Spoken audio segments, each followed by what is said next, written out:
Երկրորդ համաշխարհային պատերազմը արդյունք էր առաջին աշխարհամարտի հետևանքով կենտրոնական Եվրոպայում ստեղծված իրավիճակի, ուժերի փոխված հարաբերակցության և մեծ տերությունների միջև ձևակերպված կամ նոր ձևակերպվող դաշինքների հակամարտության։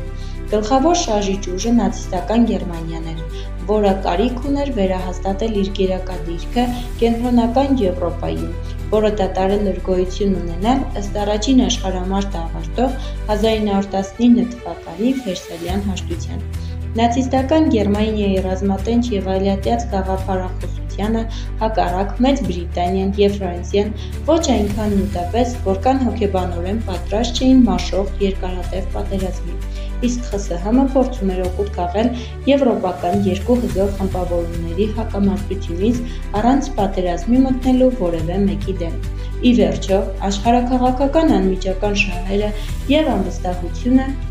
հատկապես Մեծ Բրիտանիայի հանդեպ, ԽՍՀՄ-ին մղեցին լեզու գտնել նացիստական Գերմանիայի հետ և 1939 թվականի օգոստոսին կնքել չհարձակման պայմանագիր, որը հայտնի է նաև երկու երկրների արտգործնախարարների անունով իբրև Մոլոտով-Ռիբենտրոպի պակտ։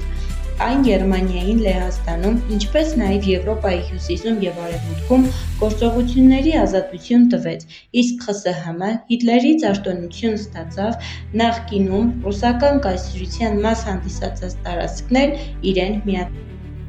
1939 թվականի սեպտեմբերի 1-ին նացիստական Գերմանիան ներխուժեց Լեհաստան, որին ի պատասխան սեպտեմբերի 3-ին Մեծ Բրիտանիան և Ֆրանսիան հայտարարեցին պատերազմ Գերմանիային։ Սա է համարվում Երկրորդ համաշխարհային պատերազմի սկիզբը։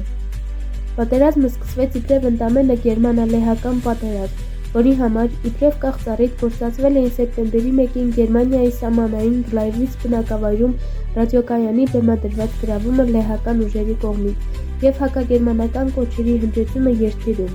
Գերմանական ուժերը մեծ առավելություն ունենալով տանկային և հատկապես օդային ուժերում արագ զորաշարժերով ներխուժեցին լեհական տարածք։ Մեծ Բրիտանիան, Ֆրանսիան այս անգամ հարկադրված էին պատերազմ հայտարարել, որը որոշ երկմտանգից հետո կատարեցին 2 օր անց, սեպտեմբերի 3-ին։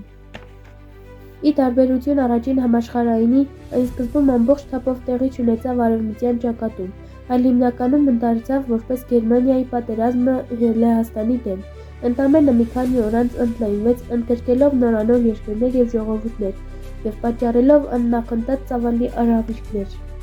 Հայրենական պատերազմ 1941 թվականի հունիսի 22-ի առավոտյան ԽՍՀՄ տարածքում սկսվեց հայրենական մեծ պատերազմը երկրի սահմանով նացիստական զորքերի հանկարծակի ներխուժումից հետո։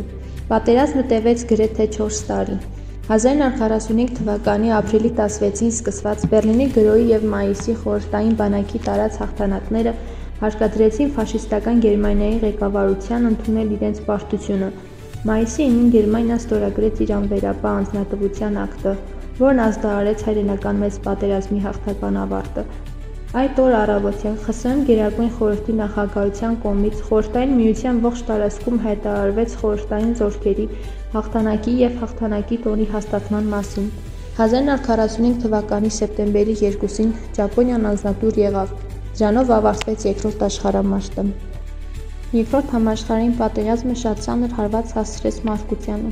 Պատերազմի մեջ էին ներգրավել 61 երկրներ 1.7 միլիարդ բնակչությամբ, որոնց ռազմական ուժերում ծառայում էր 110 միլիոն մարդ։ Պատերազմական գործողություններն ընթանում էին մոտ 22 միլիոն քառակուսի կիլոմետր տարածքի վրա։ 6 տարի տևած պատերազմի ընթացքում զոհվեց ավելի քան 50 միլիոն և հաշմանդամ դարձավ 95 միլիոն մարդ։ Վիթխարի էին հյութական կորուստները։ Պատերազմից հետո 45-ից 46 թվականներին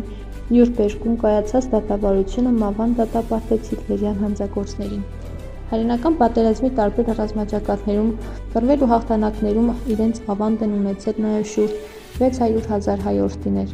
Հայազգ տվել է 4 ԽՍՀՄ մարշալ՝ Հովհաննես Բաղրամյան, Համազած Բաբաջանյան, Սերգեյ Խուդյակով, Սերգեյ Ագանով և 1 ԽՍՀՄ ծովակալ Հովհաննես Իսակով։ 70,000 հայ մարտիկներ պարգևատրվել են մարտական շքանշաններով և մեդալներով։ 2025 թվականին աշխարհը տոնում է Երկրորդ աշխարհամարտի ավարտի 80-ամյակը։